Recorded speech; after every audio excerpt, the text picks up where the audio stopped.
Assalamualaikum warahmatullahi wabarakatuh. Balik lagi bareng gue. Dan pada kali ini gue akan melanjutkan balik part 2 tentang kisah seorang pekerja yang bekerja di sebuah rumah mewah yang kemarin kalian telah nonton di part 1. Tentunya di part 2 ini jauh lebih seru dan jauh lebih menegangkan. Namun sebelum gue mulai nih, gue butuh support kalian untuk di subscribe supaya gue lebih semangat lagi bikin konten hiburan untuk kalian semua. Dan gue nggak disclaimer lagi ya, karena di awal gue sudah disclaimer karena ini lanjutan part 2. Jadi kalian yang belum tahu tentang kita ini, silakan nonton part 1 tentang disclaimernya, kisah nyata atau fiktif belaka. Dan lagi di sini gue secara pribadi mengucapkan turut berduka cita, innalillahi wa inna ilaihi rajiun, atas seluruh korban kecelakaan yang terjadi di Subang, Jawa Barat, yaitu rombongan dari SMK Lingga Kencana Kota Depok. Semoga mereka yang wafat husnul khotimah dan di tempat yang terbaik di sisi Allah Subhanahu wa taala. Dan bagi yang selamat, semoga segera diberi kesembuhan. Dan bagi keluarga yang tinggalkan, semoga diberikan ketabahan oleh Allah Subhanahu wa taala. Dan satu lagi, kita doakan saudara kita yang agak jauh, yaitu yang ada di Palestina. Semoga Allah Subhanahu wa taala memberikan kemenangan bagi Palestina dan menjaga Masjidil Aqsa. Oke. Gua nggak mau lama-lama lagi. Kalian udah penasaran? Kita mulai ceritanya dari sekarang. Oke, di part 2 ini, jadi kemarin itu di part pertama itu Pak Teguh terakhir dia sedang membersihkan toilet atau kamar mandi, ya. Nah setelah itu cerita itu terputus di part 2 ini. Kita lanjutin lagi ceritanya. Tonton dari awal hingga akhir kan, ini part 2 sangat seru dan bakal seperti apa akhir dari cerita ini. Jadi nih, ketika Pak Teguh lagi bersihin kamar mandi, dia lagi nyikat-nyikat. Itu siang ya. Jadi dia sempat denger nih ada yang manggil dia nih.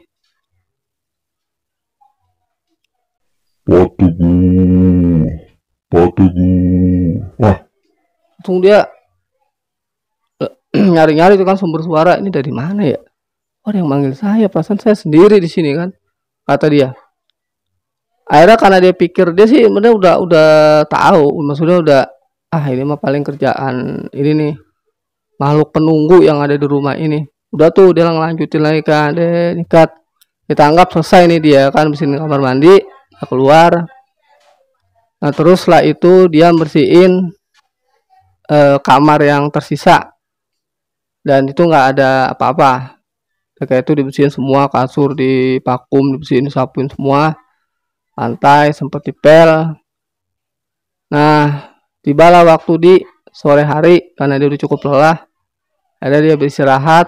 Selepas dia sholat, dia biasalah santai-santai, bikin kopi, bikin teh, sambil nyemil, sambil ngerokok lah ibaratnya.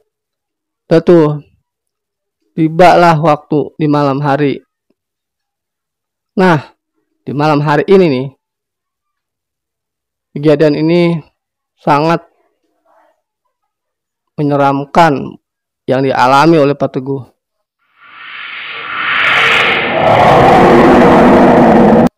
Jadi pas dia tidur nih malam kan, nah dia terbangun tuh pengen kencing. Dia menuju ke kamar mandi ya kan. Nah, pas dia lagi menuju kamar mandi, itu di dalam kamar mandi ada suara keran kebuka lagi tuh kayak yang kemarin di part 1 itu ada. Wah, kata dia, udah kebelat kan, bangun tidur dia pengen kencing. Dia berhenti sejenak di depan pintu. Kayak ada suara keran bunyi ya. Itu siapa ya? Wah, merinding tuh kan, Pak Teguh ketakutan. Akhirnya dia baca doa tuh, Bismillahirrahmanirrahim. Dedet. Langsung nih, karena kalau dibuka pelan-pelan dia takutnya malah takut kan. Jadi dia agak cepat gerakannya, buka tuh, get. Ya nggak ada apa-apa, kosong. Setelah itu, ya biasalah dia buang air kecil. Selesai dia bersih-bersih, dia keluar tuh. Dari situ dia berpikir lagi tuh, ini rumah kenapa jadi benar-benar horor ya, kayak gini keadaannya. Kalau dari awal seperti ini, ya dia bergumam, duh saya mending nggak usah kerja. Tapi mau gimana lagi dia bilang kan, karena kalau saya nggak kerja juga saya butuh uang untuk menafkahi keluarga, istri dan anak. Akhirnya ya itulah yang menjadi semangat Pak Teguh untuk terus bekerja di rumah itu, walaupun memang dia harus mengalami teror hantu penunggu rumah itu. Dan nih dia balik nih ya kan, dia balik, dia tidur nih ceritanya kan, kembali tidur lagi, biasa balik pagi, sholat subuh, lepas sholat subuh dia sarapan biasa ya, makan nasi uduk atau makan Indomie, ngopi lah biasalah. Kalau pagi itu kan biasa orang pada sarapan, pada santai-santai dulu sebelum aktivitas. Nah setelah itu dia ngelanjutin lagi nih kerjaannya kan. Tadi dia di tangga lantai 1 udah kelar nih kan. Nah dia menuju lantai 2 nih. Dan lantai 2 itu kan tangganya emang udah kotor ya, udah banyak debu ya. Dia mulai tuh dari tangga dilapin ya kan, 1, 2, 3 tangan tangganya tuh yang kanan kiri dibersihin. Dan sampailah dia di lantai 2, tek di lantai 2. Karena emang itu lantai 2 jarang dijamah. Bukan jarang lagi sih, kalau lantai 1 kan mungkin yang punya atau Pak Teguh juga sering balik lah ya, kayak dia buang air, dia ke dapur. Di lantai 2 kan dia selama dia datang di situ emang dia nggak pernah naik. Dia naik sekali ketika dia diunjukin gitu kan. Tapi setelah itu dia nggak ke lantai 2, lantai 3 lagi nih. Itu temen-temen, begitu dia sampai menginjakan tek di tangga yang mau lantai 2, oh merinding parah tuh Pak Teguh. Dan horornya lagi nih, dia sempat mencium bau wangian di lantai 2 itu. Dia sampai wangi amat ya ini. Oh merinding parah dah. Dia nyium bau wangian, bau kembang lah ibaratnya. Walah. Dia langsung udah aneh-aneh tuh, mikir gini.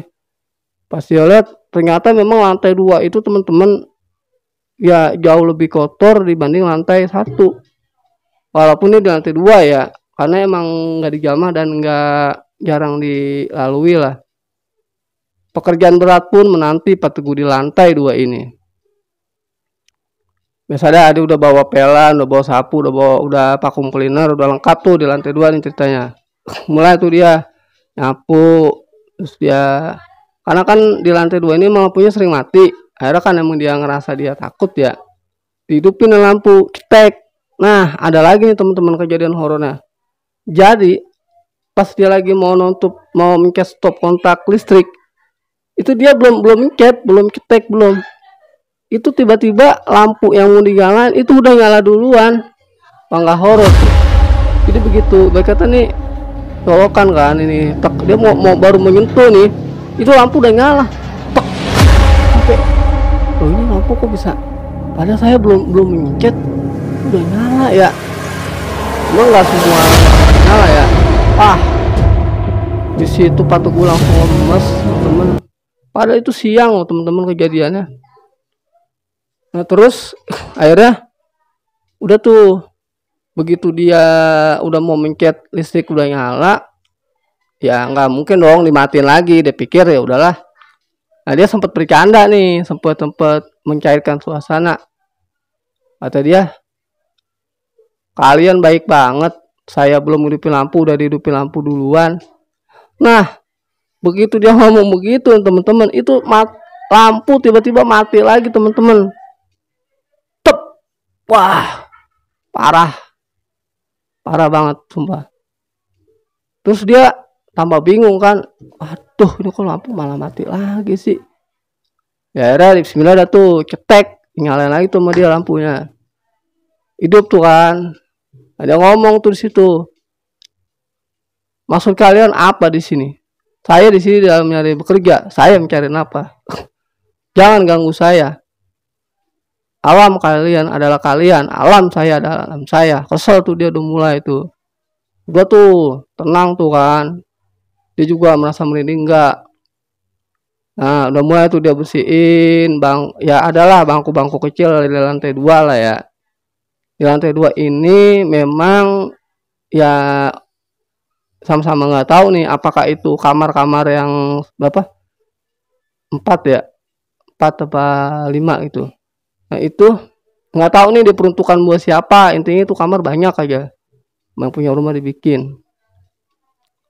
Nggak tahu banyak.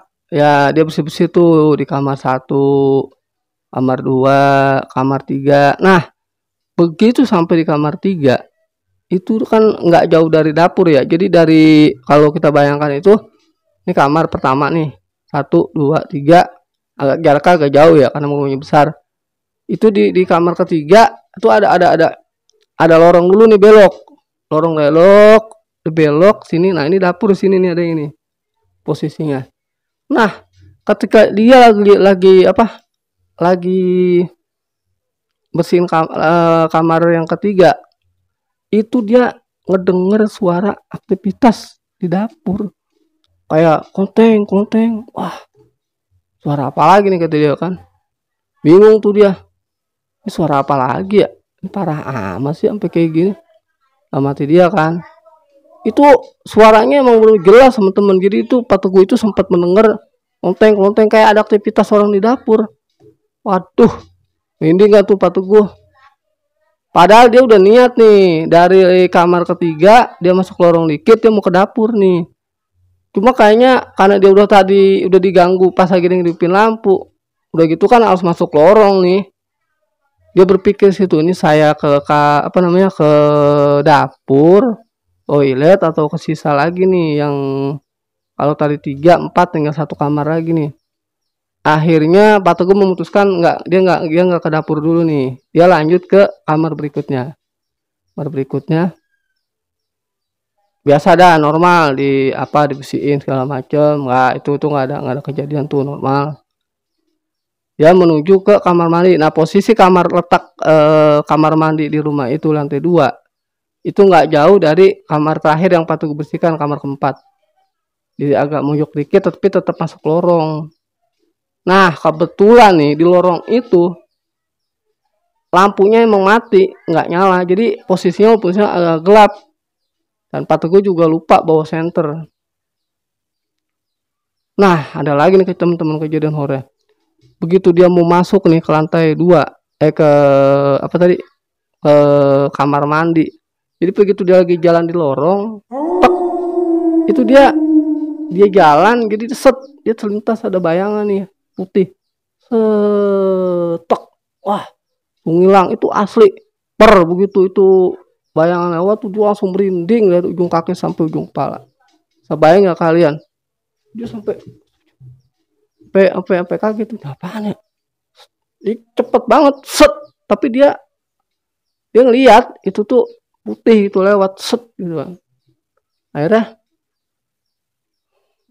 wah, lemes saya kan Pak Teguh ya.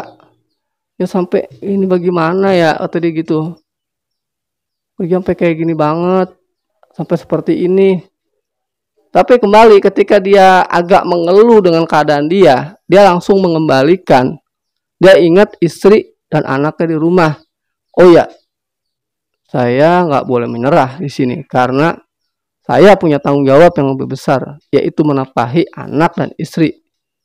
Akhirnya Pak Teguh semangat aja kan. Tadi sempat besoknya dia mau resign nih, mau berhenti kan. Dia mau ngomong sama temennya atau sama Pak Doni. Ah udahlah, jalanin aja. Gitu. Udah tuh, nah sampai nih kan di depan pintu toilet. Memang nggak ada kejadian tuh cukup tadi aja yang pas jadi lorong itu kan. Dia sampai toilet, biasa dia bersih-bersih segala macem, ya kan. Nah dia bersih-bersih, dia lagi nyikat, karena dia ngerasa sepi. Dihidupin nih HP-nya, handphonenya ya, smartphone-nya, dicari tuh musik kan. Ketemu tuh musik-musik asik lah yang kesukaan beliau. Setel tuh musik. Begitu dia muter musik nih teman-teman, itu tiba-tiba itu ada suara yang ngikutin suara orang yang nyanyi di smartphone-nya dia, di handphone-nya dia. Sampai kok suaranya ada dua ya? Didengerin kan tuh, dia sampai begini kan, sampai mencari semua suara.